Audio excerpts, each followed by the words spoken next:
Can you believe that we're already at 100 episodes? While we go and ramp up and get ready for season 3, we're going to take you back, listen to some of the great moments in these past episodes. So stay tuned as we take you back to season 1 and 2.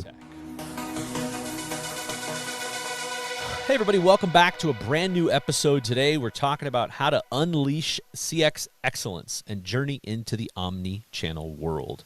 Today we have on the wonderful, the amazing Meagan Thai, also been called legendary, CX solution architect of Telarus. Meagan, thanks for coming on and doing this. Thank you, Josh. Good to be here. Does that mean I'm old? No, nope.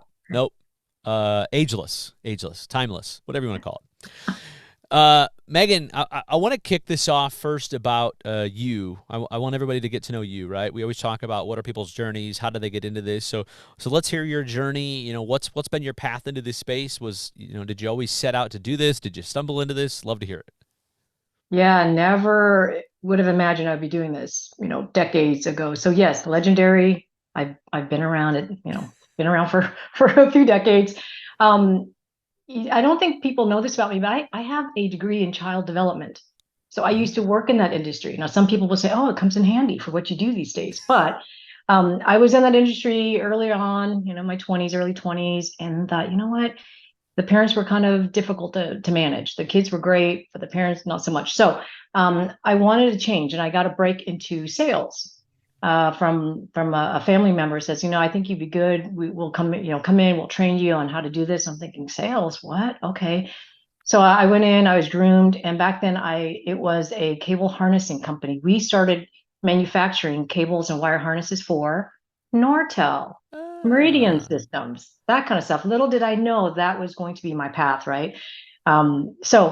I got my first shot in sales doing that, and I would do account management, direct selling, and didn't really enjoy direct selling so much. And then I got a taste for partner selling, what we call the channel today. But back then it was so new, and this was probably in 2001. Back then it was called Alliance. It was an Alliance partner program, and no one knew what it was, including the team that was hired. But when I started getting a taste for, hey, how do you help partners sell this technology? And it was T1s and DSL, right? Internet services back then. And I just enjoyed it because I loved working with partners hand in hand. And I can go to the partner and say, hey, where's this order? Put pressure on them versus putting the pressure on me to get the order from the customer. But I really just enjoyed the relationship and the educating and just working side by side with the partner for the same goal. And the rest is history. So I've been doing that for, 20 plus years now, selling in the channel. Love it. Nortel. Oh man. See, it sucks you in. It sucks you in whether you plan on it or not. That's right.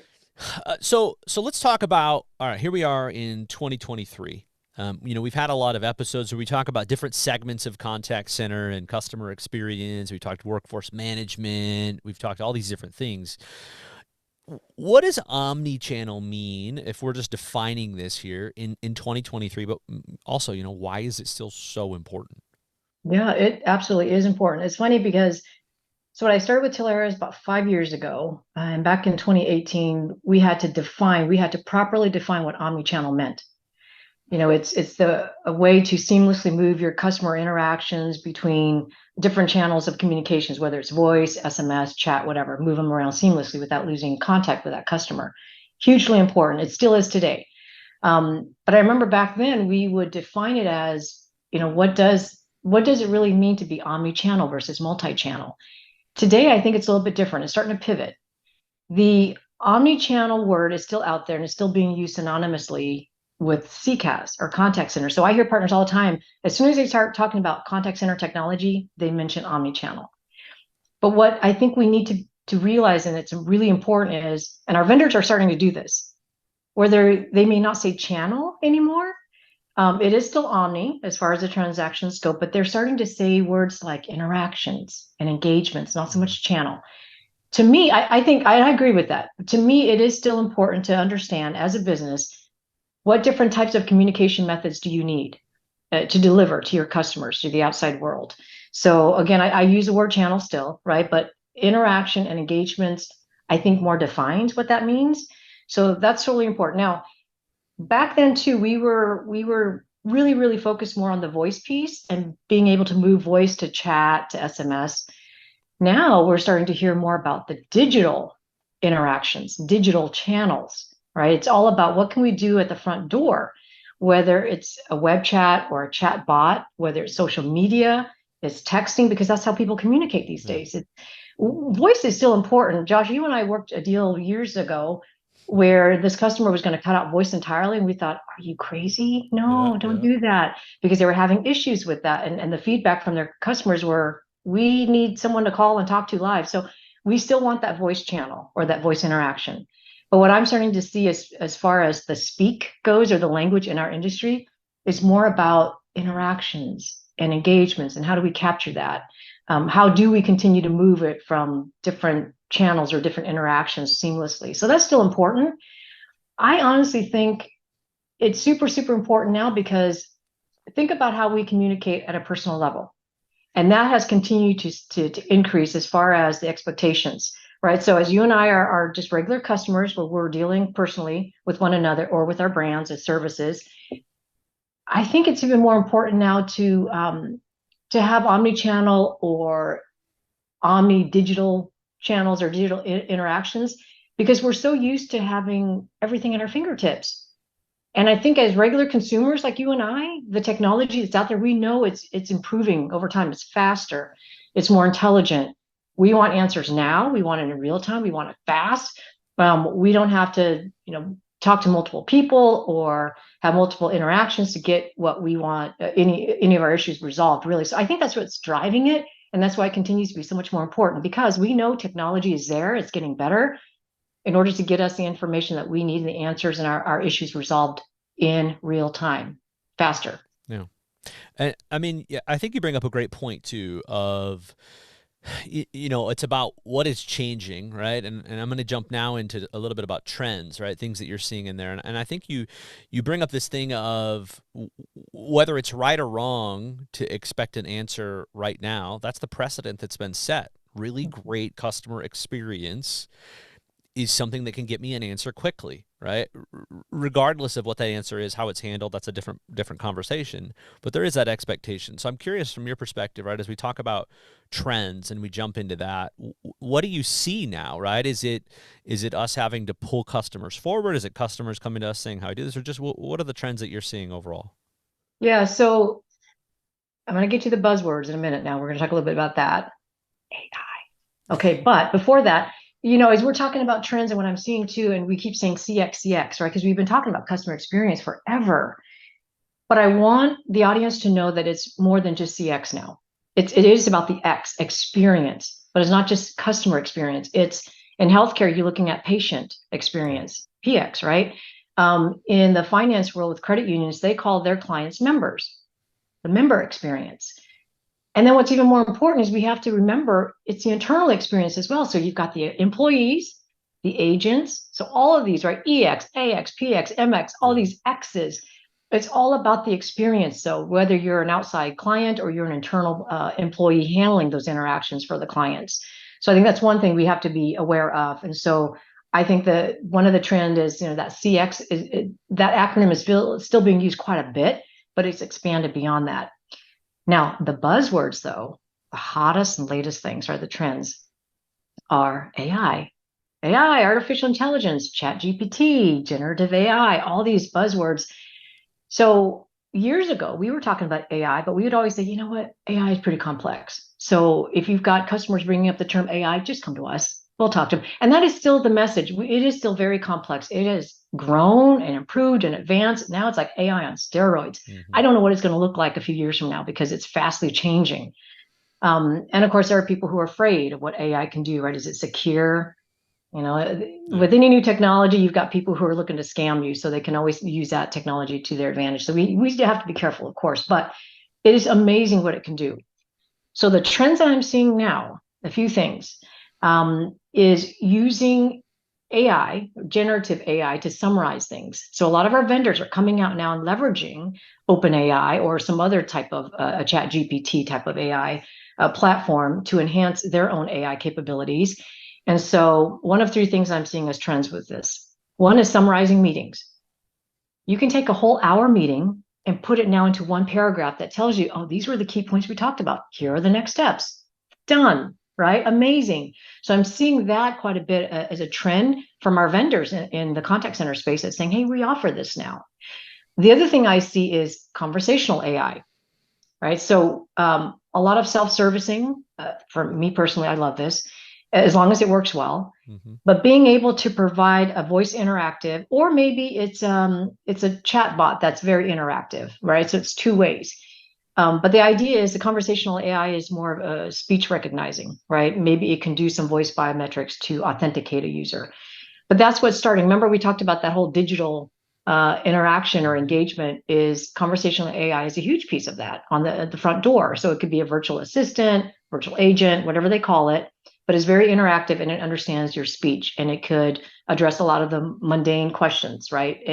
But I think what's key is if you go that conversational AI route, you still need to have some sort of escalation to a live agent. Right. Because if it's not providing the service or resolving your customers' issues, you want to have the capability, right? The ability to go to a live agent and get that resolved by a human, still top priority. The other thing is agent assist. So we've seen that thrown around a little bit in a couple different ways, but in this term here, what I'm thinking as far as the trend goes is we're seeing a lot of vendors now saying, hey, how do we make our agents' lives easier, our employees? And I do see it twofold. I see it benefiting the agent, but I also see it benefiting the client, right? It all matters, that. yeah. Totally. But the idea is, so now we're using AI on the back end. We're listening in on the conversation. We're pulling keywords. We know that Josh is asking for what is the latest rate? Can I refi? And it's pulling up for me as an agent. Maybe it's a link to a knowledge base. Maybe it's a PDF or something on the back end where here's the trigger words, and it's presenting me as the agent with information so that I can help address Josh, the customer. Information at my fingertips, so I don't have to go hunting around, stumble around, and not be able to resolve the issue and have the client call back, right? So we're doing everything in real time, allowing our agents to be more efficient, be able to resolve things quicker. And at the end of that all, guess what? Now we're using AI to summarize what happened with this interaction so that me as an agent, I don't have to spend time, my full 2 or 3 minutes typing up my wrap code, right? Or my dispositions, or what's the next steps? What do I have to do? It's doing all that for me. So now it's presenting, again, summarizing, hey, you had this 10-minute conversation with Josh. Here's what was resolved. Here's the next step. The ticket is still open or not. It's closed. Bam, you're done. And it presents it there. Now I can archive that little tidbit and be done with it and move on to my next engagement. I mean, it's all doing this again, remember, in real time, quickly, efficiently, more accurately. But regardless, I think it's helping both the agent side and the client side. Well, I think it's interesting, right? I mean, you bring up a point of it makes the agent experience better, right? The employee experience better. And if you think about two things that might solve for a business, one, we're helping people potentially onboard their agents faster, more effectively, more structured, more repeatable. But, sometimes the biggest pain point in a contact center is attrition. And if we can do two things, we can help people onboard employees faster, but we can also make the employees' lives better, then we can help with the attrition side of it, right? So maybe we're killing kind of two birds with one stone here. And I think all of that ends up in a better customer experience. So I think you bring up some really solid points there. Yeah, absolutely. So if we think about it then, if we look forward here, we're going to jump to the future right away. If you take all that into consideration, then what's your prediction on what's coming? What is the future in regards to the CX side of it? So, and this is just based on what I hear from our customers, right? A lot of customers are looking for everything to be all in one. I think that the future is going to be further blending of UCaaS and contact center. A lot of our opportunities are what we call an all-in-one solution. Customers are saying, I need both. They're either leading in with contact center and then saying, oh, by the way, we have back office users, hundreds of them that we need to tie into. Or it's the other way around. Usually we see it come in being pulled through the contact center discussion, right, in UCaaS. So and we're starting to see this in our industry, whether our vendors are acquiring or building their own platforms, right? So if they're leading with UCaaS, they're acquiring or building their own contact center, or vice versa, or they're partnering very well with those other platforms that we know will work seamlessly between the two. So I think that's still going to continue. That whole mix of UC, CC, that whole gray area, it's all going to become one. It's just going to be a communications platform, or maybe an employee efficiency platform, or however you want to call it. But I think it's going to be all in one. What I'm also seeing is more of that discussion with the CRM. All right, so we're seeing some CRM players out there who says, hey, we can do voice too. Why don't you do it all in one platform? And in the back of our minds, we think, hold on, your core is CRM. It's not voice. But they're attempting to do this. So I hear, and I'm starting to see, maybe this is the future. It would be nice for me, because I'm lazy, it would be nice to have everything there at my fingertips, right? Too many applications. I want one single pane. I want my CRM. I want my UCaaS. I want my CCaaS. I want everything all together. My forecasting, everything, quality management. I want everything in one platform. So I see that will be the trend of the future. And I think it can be. I think what we're seeing in the industry too, with what our vendors are starting to do, their business decisions, I think will just lead us there. I don't know. I could be totally wrong, but it's just what I'm hearing from customers' expectations. Yeah, I mean, it's just a changing landscape too. I mean, but did you ever think that Slack would be doing voice, or Twilio would be getting into these different? Everybody's getting into something different, and so yeah, it's just it's the lines are blurring for sure. Very much. So let's talk about, let's get into some data around some deals, right? I think the part of the huge thing that you can offer is you see so many things, you talk to so many customers, you talk to so many partners. So let's first talk about industries and verticals. What are you seeing, or where are you being brought into where you feel like there's a big room for improvement of these verticals need to improve their experience? And then what are really some of the challenges in that? Mm-hmm. So I can tell you that most of my opportunities, I still see a lot in the finance world, the fintech, the credit unions with multiple branches. Not so much like the big, well-known banks, but again, the regional banks with multiple locations. I still see a lot of that. I see a lot of healthcare, and healthcare, again, not necessarily the big giant hospitals. Sometimes those do pop up, but more of the mental behavioral healthcare clinics, for example. Or maybe a regional hospital with a bunch of different clinics around them. Or it could be rehab facilities, assisted living, nursing homes, things like that. And I think the challenges that they have there is a lot of times they're on antiquated legacy on-prem systems, or they don't have the infrastructure. So oftentimes we hear about, their concerns about how do we migrate over? We've been on this platform. We know we need to get off of it, but our infrastructure may not support it. So we have some analog, whether it's devices, safety, life safety lines and whatnot that we need to roll into this project. How do we manage that piece and make sure everything goes seamlessly? So that's one thing. The other vertical that I'd love to hear from is manufacturing. I do still see that time to time pop up, and I get excited because I know I can help them. I know that they're completely antiquated. But when we deal with an environment like that, what typically happens is they'll tell me, our demographics, our employees have been here for decades, and they want a hard phone, and they will not deviate. So we can't talk about a chatbot. First of all, the demographics that we're also servicing want to make a phone call, and they want a live answer. They're not going to touch a chatbot or a web chat or voice recognition, any of that. They're not going to text. They want live phone calls. And I said, that's fine. That's great. We can still support that. So, but it's interesting that you hear this and you feel good because you can help them out, because they don't understand what technologies are in place today. So it's always fun to talk about, what's the art of possibility. But the minute you hear them say, no, we want live answer, we're old school, we just want it in the cloud now, then start changing that discussion and listen to what they have to say and accommodate what they have to say. You're going to get them in a better spot with improved customer experience, employee experience and whatnot, but just, you don't have to give them all the bells and whistles. So those are the challenges. But we also hear oftentimes from from education, from automotive, retail.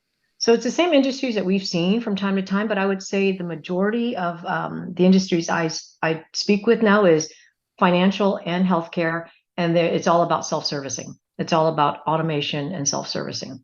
If I'm a partner and I'm listening to this, is there Is there any customers, right? I'm thinking about, I got my existing customers, I got my maybe net new ones that I want to go after and I want to probe. Is there any industry that you would recommend not chasing, or are you always finding a way to be able to help in any of these verticals? What's your 2 cents there? I think we're always finding a way. I think in the past, when it came to hospitality, we were very limited, especially as far as UCaaS goes. I think with contact center, it's a little bit, we've got platforms that are a little bit more robust that can support that. But from a UCaaS perspective, it was always, oh no, stay away from hospitality because we cannot integrate into the property management software. That's changed now, though. We do have some solid vendors in our portfolio that can solve for that. So don't be afraid to come to us with any hospitality opportunities. What's interesting too is I had a call just this morning about CRM. We have a customer who's going after CRM. So we get asked that more and more these days. Like, how do we need a CRM solution? And it's typically a standalone. Maybe it's for ticketing, or maybe it's a true CRM. Sometimes I'll get asked, can it be part of the solution itself? That actually is challenging. Having a CRM built into a contact center or a UCaaS solution, we might have two that can do that. So, and then as far as a standalone CRM, we might have some options there too, maybe a couple different options, or ones that we can help custom build. So I would say no industry, no vertical is impossible for us to help. But I think it depends on the technology. So if they are asking for CRM, let's just be more cautious of it. Talk to us though. Like, don't be afraid to come to us with any opportunity. Chances are we can help you in some way. Yeah. Awesome. All right, let's get into the nuts and bolts of a deal. So walk me through, I think what we like to dissect in this part is really hearing about, we keep customer names and partner names out of it, but we can talk about, hey, I was brought into this situation. What was the problem? How did the conversation go? And then ultimately, what did we end up doing? Okay. So by the time we are brought in, what we would love to see though from the partner at least is, hey, do you have any insight as to why we're even talking to them, right? There's a reason why. What's that compelling reason? Give me some information, whatever you have, whether it's user account, a website. I love getting a website just so I can go and poke around to see what industry they're in. What does it feel like to go through that experience and try to contact them, right? And see maybe where some of the missteps are. So that at a very minimum. Oftentimes I'll get, by the time a partner comes to me and says, hey, I've got a call center opportunity. That to me is always call center. He said call center. So now I need to go through the discovery process and figure out, can we do this with UCaaS? Is it just voice? Do we need to go full on contact center, right? Because they don't know. Sometimes when they hear call center from the customer, they get excited. They think it's a contact center opportunity. It might not be. Yeah. So we have to go through that discovery. So by the time it gets to me, usually we have some of the high level stuff taken care of, because I don't like to go into a discovery call blind. I want to know something, even if it's just a few sentences high level. What do they have in place today, right? So I can kind of set that stage for myself. So then I go in and I'll ask the questions. The way I like to ask the questions and uncover an opportunity is I use use cases. I don't get technical. I'd love to know, what do they have in place today? I poked around on the website, so I have an idea of what that experience will be like from the outside in. But I also want to know, what are they doing internally with one another? How are they collaborating? How are they communicating? And then we go through the use case and the flows and whatnot. And then they start to tell me about their pain points. So I can give you an example where things have changed a little bit. I'm working on a deal right now where we went through, and by the way, we had some really good information from the partner. I went around, poked on the website. It's a very different industry. We did the discovery call, and at the end of it, I told my partners, I said, you know what? It really sounds like all voice. I don't know if we have a contact center play here, because they just want simple things from the voice side, but they're calling them agents. So, but it could just be like UCaaS on steroids, or maybe a call center environment, right? Maybe you've got some queuing, maybe some skills-based routing, but you don't need all the bells and whistles. And then we've been having multiple conversations with them, just a weekly touch base. And then on a second call, I think we start to ask them about, hey, what do you think about maybe doing some more and some AI components where you're recording the calls today? That's not a big deal, but when you had to go back to the calls, would it be kind of cool to do some keyword searches?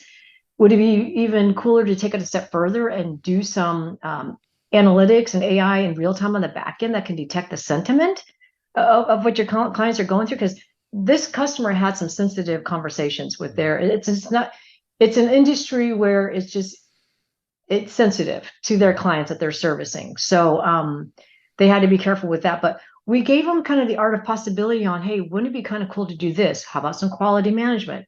How about some deeper analytics? How about some even workforce management for scheduling? You're telling us you actually have 300 agents. They're all agents. That's the number of your employees. You're telling us everyone in your company functions like an agent. So my partners actually went on site and shadowed the different departments that they had on there and came back to me and said, Meagan, they're all agents. We really need context. And I'm like, wow, this has completely changed from our first conversation. And because they were telling us one thing, but we kind of opened their eyes to what was possible. And they said, no, we totally can use this.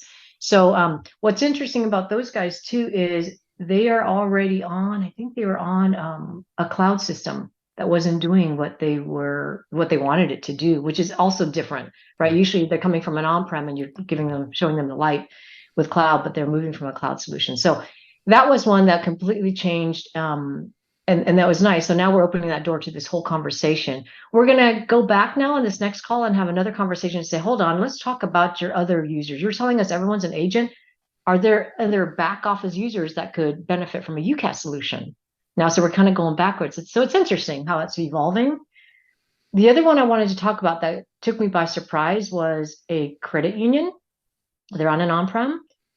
And we're going through the regular spiel. I'm asking a bunch of questions. And it's always about, what is this experience from your clients? I always start with that. What are your use cases? How is this going? And as I'm asking them the questions, then they stopped and they said, you know what? Actually, our clients are pretty happy with the way that we're servicing them today. It's our employees that are having the issues. So we had to stop and say, okay, hold on.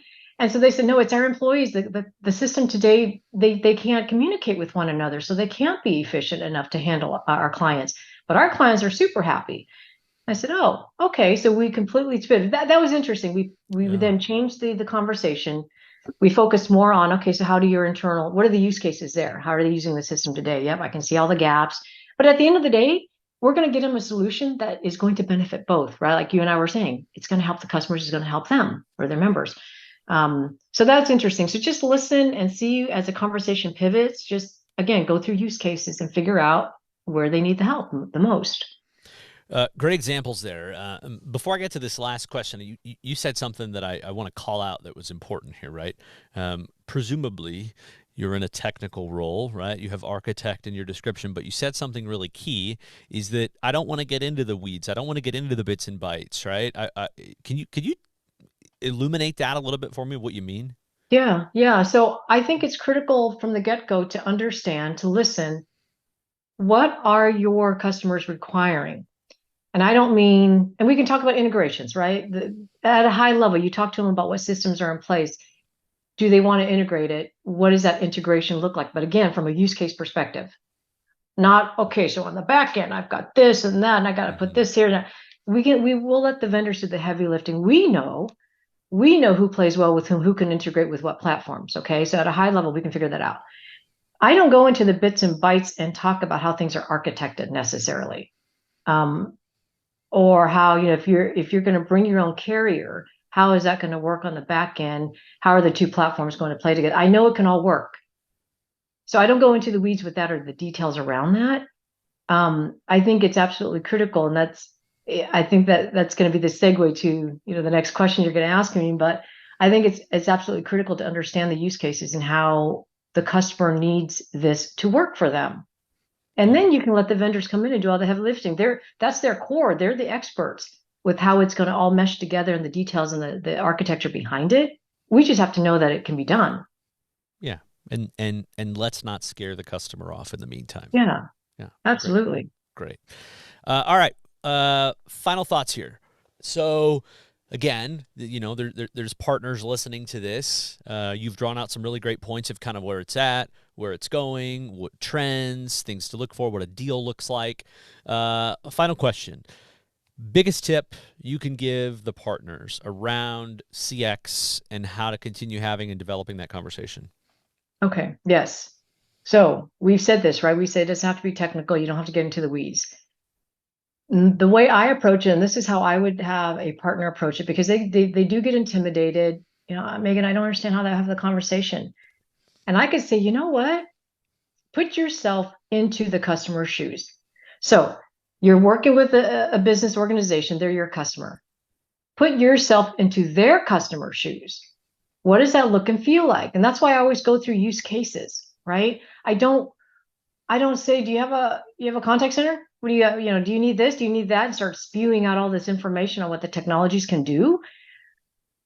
I say, Mr. Partner, just listen carefully to what your customers' pain points are, because they have to solve for their customers' issues and pain points. They have to solve for their own internal issues and pain points, right, with their agents or employees. So I always say the easiest thing to do, because that's how I do it, right? That's why I go to the website first and foremost to say, okay, I'm a customer. What does this look and feel like? Oh my gosh, I have no idea how I can. Okay, so it's a voice call. That's fine. I can do that. But am I going to be put on hold forever? Just put themselves into the customer shoes, because we are all customers. We know what to expect, right, from our own experiences when we work with our service brands. So I say do that first and foremost. And as they're having that business conversation with their own customers, and they're trying to figure out, what projects are you working on? How can I help you? Just listen to what they have to say. And then if they get on a discovery call with me, you know what I do? I just listen. I take a ton of notes. I'm telling you, they'll give me stuff that I don't understand what they're saying, and I'll just type it out the way it sounds. Oh, they're using this platform. Okay. Oh, what do you use that for? Oh, okay. Okay. Got it. Just to put things into layman's terms, because that's all the customer's going to do. Yeah. Is they're going to tell you, this is what we use. This is what we expect. It's not working this way. And it would be great if we could have it this way. Now, if they start telling you, we don't know what we don't know, so we don't know what's possible, I can help with that conversation. Mr. Partner, you don't have to, the technology is there to say, oh, that's great. No, yeah, I think that'd be great. And, let's have Meagan or Jason or Mikey or whomever, help us with that conversation and give us some best practices and ideas. But that's all I can say is, partners, don't feel like you have to have a technical conversation. Don't be afraid of it. Put yourself into their customer shoes and figure out what's going on and what you have to help solve for. That's all it is. Did I oversimplify that? Maybe. Easy. Good stuff. I think that's gold advice, and everybody needs to take that and use that, and then exactly that, right? I mean, you got to hear a glimpse of everything that you're able to help them with, and I think everybody should absolutely pull you in for assistance. So, Meagan, that wraps us up for today. Really appreciate you coming on. Great, thank you. I'm glad to have this opportunity. Always good talking to you too, Josh. Always. Okay, everybody, that wraps us up. Meagan Thai, CX Solution Architect of Telarus. I'm your host, Josh Lopresto, SVP of Sales Engineering, and this is Next Level Biz Tech. Next Level Biz Tech has been a production of Telarus Studio 19. Please visit Telarus.com for more information.